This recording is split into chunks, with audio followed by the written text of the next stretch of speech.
Ladies and gentlemen, welcome to 5 Technology News. This is your host, Dr. Yavuz Selim Sulay, physician, entrepreneur, and venture architect.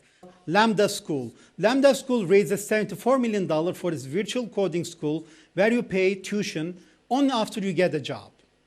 The Thirdness is about how a designer used artificial intelligence and Photoshop to bring an ancient Roman emperors back to life. My fourth news is about Tesla. Tesla is working on a sensor that can detect a child left behind in a hot car. And my final news is about Facebook. Facebook is training robot assistants to hear as well as see. So let's get back to our first news, ladies and gentlemen. So for some, Facebook is a global threat to public health based on the Awaz report. So Facebook is known by the Awaz report as a super spreader of health misinformation that have no barriers to going viral on the social media giant. An in-depth report says Facebook has been a boon to those who spread misinformation about health, with billions of people being exposed to pseudoscience within last year, a development that raises further questions about whether Facebook is using its vast power responsibly. According to a report published by the nonprofit activist group Awaz, global health misinformation spreading networks spanning at least 5 countries generated an estimated 3.8 billion views on Facebook in the last year, with the report study concluding in May 2020. In April 2020, when COVID-19 pandemic was reaching a peak worldwide, websites peddling medical misinformation managed to garner 460 million views. The top 10 websites spreading health misinformation received almost 4 times as many views as the websites of 10 reputable health institutions, including the Centers for Disease Control and Prevention, the World Health Organization. Because Facebook only reveals the number of interactions for certain types of posts rather than the number of views, Awaz multiplied the number of reactions that specific posts received to estimate their views. Despite the proliferation of pseudoscientific sources on their platform, Facebook only affixed a warning label to 16% of the posts, including in Awaz's analysis. After identifying some of the most high-profile serial health misinformers, including Real Pharmacy and Grain Medinfo, Awaz argued that Facebook should offer independently fact-checked corrections to content with inaccurate information and changing the algorithm to downgrade misinformation users' newsfeed. We share Awaz's goal of limiting misinformation, but their findings don't reflect the steps we have taken to keep it from spreading on our services, Facebook spokesman Andy Stone said in a statement. Thanks to our global network of fact-checkers, from April to June, we applied warning labels to 98 million pieces of COVID-19 misinformation and removed 7 million pieces of content that could lead to imminent harm. We have directed over 2 billion people to resources from health authorities, and when someone tries to share a link about COVID-19, we show them a pop-up to connect them with credible health information. Salon reached out to Facebook for a comment and has not received a reply. So this is not the first time Facebook has been accused of being lax or irresponsible in curating its content or of having a bias towards promoting fringe conspiracy theories.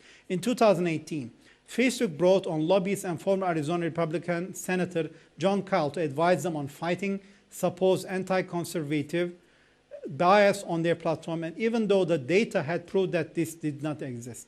The same year, the company admitted that its platform had been used to help perpetrate genocide in Myanmar, and earlier this month filed an opposition to an application by the Gambia to obtain information from the company that would help it hold Myanmar accountable at international court. In 2019, Facebook was fined after its falsified video data undermined a number of legitimate news outlets, and CEO Mark Zuckerberg was widely criticized for deciding not to remove political ads that spread blatant misinformation. This year, Facebook again faced public rebuke after the Tech Transparency Project released a report on how Facebook-owned Instagram appeared to filter anti-Trump content while promoting anti-Biden posts. Facebook attributed the discrepancy to a bug. It was also revealed earlier this month that, according to internal reports from employees, right-wing pages on Facebook are given preferential treatment over left-wing pages. Facebook was accused of firing a senior engineer who compiled evidence of the bias and brought it to the company's attention, although Facebook says the employee was terminated because they broke the company rules. So Facebook claimed it was purging misinformation by banning roughly 900 pages and groups and roughly 1,500 ads tied to QAnon, a pro-Trump conspiracy theory without factual basis, which holds that the president is fighting an allied cabal of pedophiles and Satanists who secretly run the world. My second news is about Lambda. Hi, welcome to Lambda School's intro courses. My name is Karen. I'm the Director of Admissions here for Lambda School. So I have some quick tips for how to be successful here in the intro courses, why it matters, and how you can get into Lambda School. So the secret to success here in the intro courses is live attendance all 8 nights for all 3 hours, if you can possibly do it. It doesn't work for everybody, but if you can possibly make it happen, that seems to be the make or break difference between those people who are successful in getting the pre-course work done and those who stall out. So you've already signed up, you've already gotten here tonight, this is great, you're on the right track, keep it up, and you'll have a much better shot at success. Even if some personal issue comes up, this is the time to really just push, prioritize Lambda School, because that means prioritizing your future and your family's future. And it's within your power to make this happen. You can do it. So let's talk a little bit about the environment here in Slack and in the breakout groups. We want this to be like a really, really welcoming environment where everybody feels comfortable asking questions. So definitely be supportive of your peers. And if you are feeling a little bit shy or uncertain, ask the question, because I can guarantee if you've got a question, there's 20 other people that have the same question, and you're helping them out. You're helping raise the level of discussion here by moving things forward. We don't want you to be frustrated. We don't want you to stall out. Get in there, ask the question. You never know who else you might be helping. The staff here is amazing, as you will quickly see. The instructors are fantastic, and the project managers are they're practically superheroes to me. They are so amazing, and they just started their Lambda journey a few months ago too. And once you see how far they've come, I think it'll be really inspiring for you to know that that could be you in 6 months. Lambda School definitely works. The key here is that there's a lot of support for people that put in the effort. And we've been seeing a ton of people get really cool jobs lately. So I just looked to see who the last 3 people were that got hired. All 3 of the last people to get hired are now earning $50,000 more than they were prior to Lambda School. $50,000 more. And the exciting thing about that too is that that salary will continue to go up for their whole lives. I mean, this is a career trajectory changer. Imagine making more next year, but also every other year. So if you are interested in taking the full course, that's great. If you haven't done an application yet, please do, because there are some qualifying factors that revolve around citizenship and availability for the live course hours. The live course cannot be done self-paced. The full course cannot be done self-paced. So it just clarifies the schedule and makes sure that you are eligible for the class. And if you want to know how to get into Lambda School, it's do a pretty good application, succeed on the pre-course work, and do a good interview. We can definitely accept a lot of students. We have money to invest, and I want to invest that money. If you push and get this pre-course work done, you are totally on the right track, and I really am excited about interviewing you soon. So good luck on all the pre-course work. You can do this. You've got this. Help each other out, and I'll talk to you soon. Bye. Lambda School raises $74 million for its virtual coding school, where you pay tuition only after you get a job. In the world of technology, online learning has become really important and has been one of the bigger beneficiaries of the last several years now. With people staying home and away from their normal routines because of the coronavirus pandemic and using that time to expand their knowledge, or more critically, figure out what to do next if they want to change careers or have found themselves without a job. Now, one of the startups building a business around virtual computer science education, teaching people sitting at home before it became a mandate, is announcing a large round of funding to capitalize on that demand. Lambda School, which runs virtual 9 and 18-month part-time computer science courses for $30,000, currently covering data science and full-stack web development, with payments for the course based on a sliding scale that only kicks in after you land a job that makes at least $50,000, has raised $74 million in equity in a Series C round. The investment is largely coming from GigaFund. The VC, started by ex-founders fund, partners in 2017, originally put more money into SpaceX with Tandem Fund and Y Combinator, where Lambda School was incubated. Also participating, its list of other backers include GV, GGV, and Stripe. Tommy Collison, the head of business development at Lambda, is the younger brother of the 2 Collison brothers who co-founded Stripe. Lambda School is not disclosing its valuation, but CEO Austin Allred, who co-founded the company with Ben Nelson, confirmed that it is higher than the $150 million that Lambda had reached in its $30 million Series B in January 2019. He also said that he hopes that this will be the last funding that Lambda raises, not because it's planning an IPO, but because it's aiming to become profitable. Allred confirmed that it is not the case yet.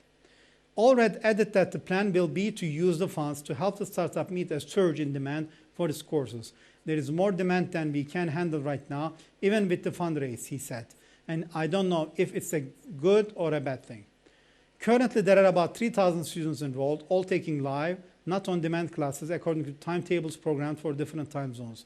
All the classes are set up on a specific personalized basis with labs to extend your learning and live projects to put you in the middle of the kind of work that you would be expected to do with the skills you're picking up. It's partly for the reason that Lambda doesn't work like a typical MOOC and is more complicated to scale. The money will specifically be used to continue expanding the range of what Lambda School offers, both in terms of content, but potential also in terms of developing its business model. So just recently, the startup got approved by California's Bureau for Private Post-Secondary Education. After a prolonged period of difficulties with the Bureau, that's how Lambda cease teaching in the state and get fined. But part of the deal for approval involved Lambda no longer offering income share agreements to students, for the moment at least. With ISI is a cornerstone how the company presents its deferred payment model. Allred said Lambda is still working on making ISIs available, but is also looking at student-friendly substitutes in the interim. To be clear, getting approved by that board is not the same as accreditation. So Lambda School doesn't offer official degrees, but certificates when students complete the courses. Currently, there is no plan to get accreditation to offer degrees, Allred said. From a regulatory standpoint, we could receive accreditation and grant degrees, but boards require you to submit changes to curriculum a year in advance, and our students can't afford that. Things like that are non-starter until the accrediting bodies change their requirements, he said, and added that schools that have accreditation are not always better than this. There are thousands of schools fully accredited that have 20% graduation rate, he said, and it doesn't make you good. We had to prove our worth to students in other ways, usually through outcomes. So Lambda School's funding may be coming amid a surge of demand for its courses and interest in online education companies in general as a way to keep learning even as schools close. But that doesn't mean it hasn't also been tricky time for the startup. So in April, Lambda cut 19 staff and executives took a 15% pay cut amid market uncertainty due to the coronavirus pandemic. The company currently has a team of around 150, which includes both operation and support staff, as well as course teachers and team leads, which are essentially teaching assistants. All of them are working remotely at the moment. But even before April, Lambda has faced a lot of negative opinion around how it applies the deferred payment business model. Critics have described the process of paying back fees based on your income as indentured servitude and predatory. And they claim the business model is impractical because of how Lambda itself has to risk when students don't make their expected salaries. So also because of the limit of 24 months to pay back the fees, some students will pay back the full $30,000, but some will not. So Lambda's model is based around taking 70% of your pay each month. And so if you earn even more, you pay back before the 24-month period, and you may more. One reader also who finished the Lambda program mentioned that $1,700 per month at the moment is a payment they are doing currently. So this may be a sticking point for some people, but not enough to curtail the startup's growth or interest among investors at a time when others in the space, like Coursera, Vedanta and Kahoot, and many others are also getting big injections of funding. We were attracted to Austin as a CEO, said Stephen Osquire, a GigaFund partner who is joining Lambda School's board. In an interview, GigaFund is very focused on the strength of those that we think will build for multiple decades, and the model for how Lambda School is operating has the potential for a tremendous impact. Ladies and gentlemen, my Thirdness is about how a designer used artificial intelligence and Photoshop to bring ancient Roman emperors back to life. Machine learning is a fantastic tool for renovating old photos and videos, so much so that it can bring ancient statues to life, transforming the chipped stone busts of long-dead Roman emperors into photorealistic faces you could imagine walking past on the street.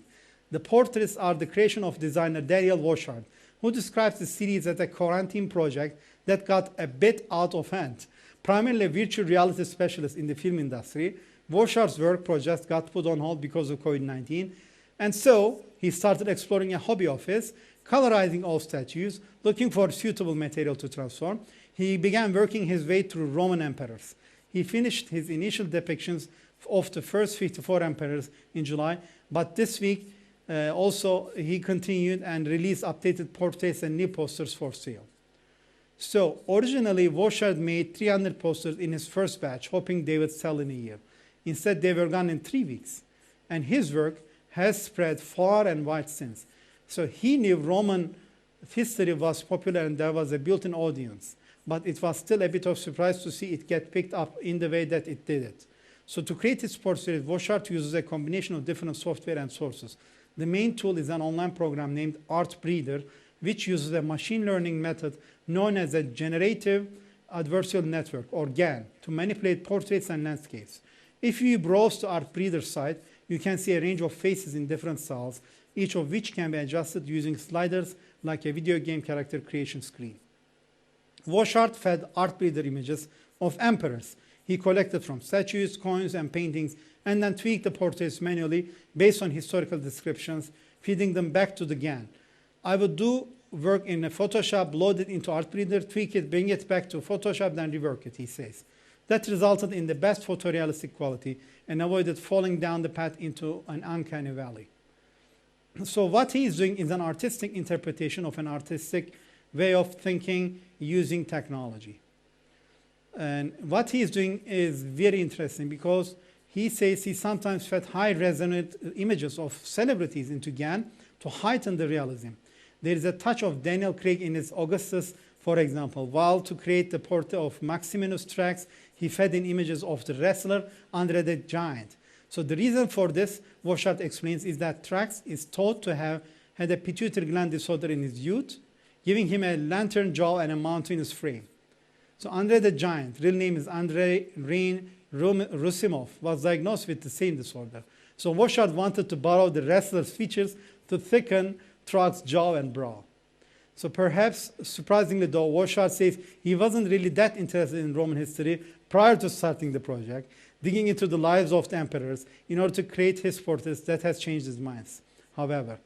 So he had previously dismissed the idea of visiting Rome because he thought it was a touristic trap, but now says there are specific museums he wants to hit up. So what's more, his work is already enticing academics who have praised the portraits for giving the emperors new depth and realism.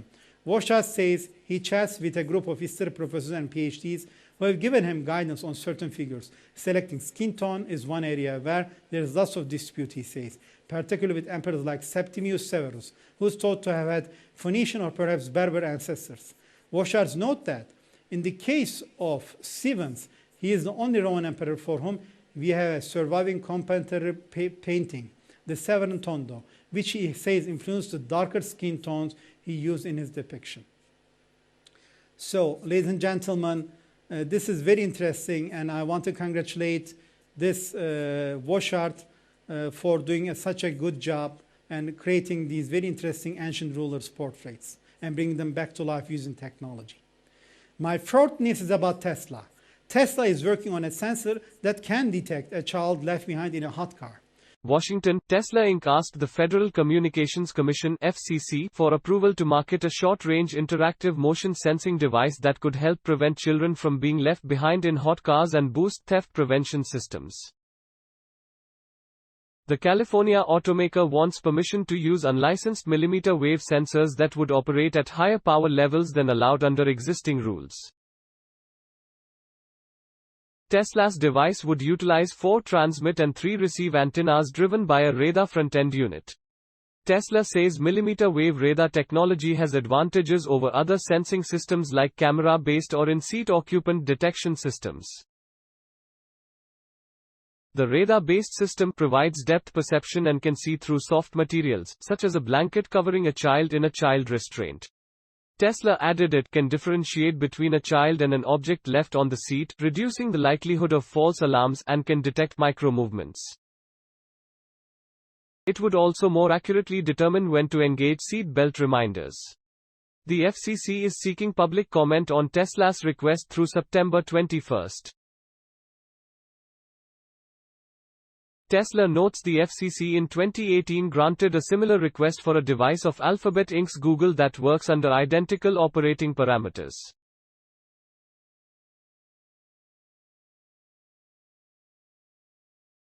Valeo North America submitted a request in March to the FCC for its in-vehicle safety-related monitoring device that would also detect children in cars.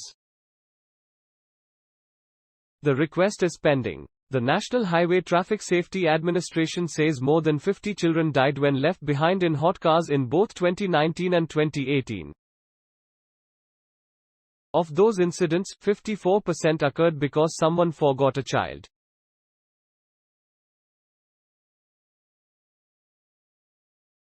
Please support us to grow my channel by subscribing and pressing the bell icon for future automobile updates. Thank you.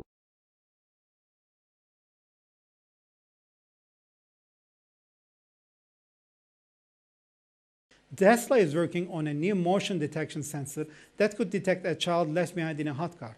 According to Reuters, the company is seeking approval from the Federal Communications Commission to market the technology, which you would use unlicensed millimeter wave radar sensor designs to operate at a higher power level than allowed under existing rules. So Tesla said the device could be used to reduce the risk of pediatric vehicular heat stroke, protect vehicle occupants from injury through advanced airbag deployment and seatbelt reminders, and enhance theft prevention. So it is very interesting to learn that National Highway Traffic Safety Administration data mentioned more than 50 children died of heat stroke in a car in 2018 and 2019, mostly because someone forgot them there. So therefore, the FCC is seeking public comment on Tesla's request. So it is unclear how and when such sensors could end up in Tesla's vehicles, but Tesla already utilizes the interior and exterior sensors on its vehicles for a variety of safety measures. And I'm sure they will find a way to develop this and make it possible to protect the children. My last news is about Facebook. Facebook is training a robot assistants to hear as well as see.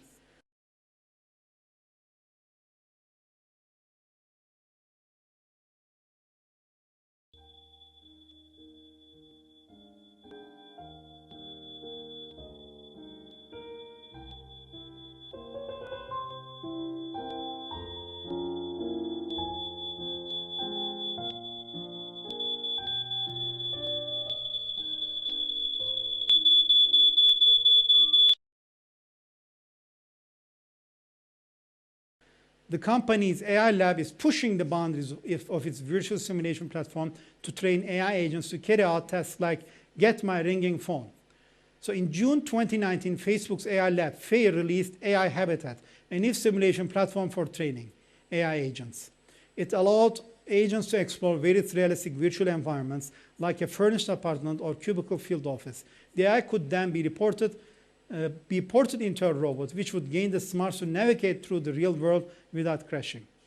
So, ladies and gentlemen, this will be very interesting to see, because these new algorithms can now build a map of the space at the same time, allowing it to remember the environment and navigate through it faster if it returns, and improves the agent's ability to map the space without needing to visit every part of it. And having been trained on enough virtual environments, it is able to anticipate certain features in a new one. Once again, this ultimately allows the agent to move through an environment much faster. And ladies and gentlemen, I'm also very interested to learn that each of these developments, FAIR's researchers say, bring the lab incrementally closer to achieving intelligent robotic assistance. The goal is for such companions to be able to move about nimbly and perform sophisticated tasks like cooking.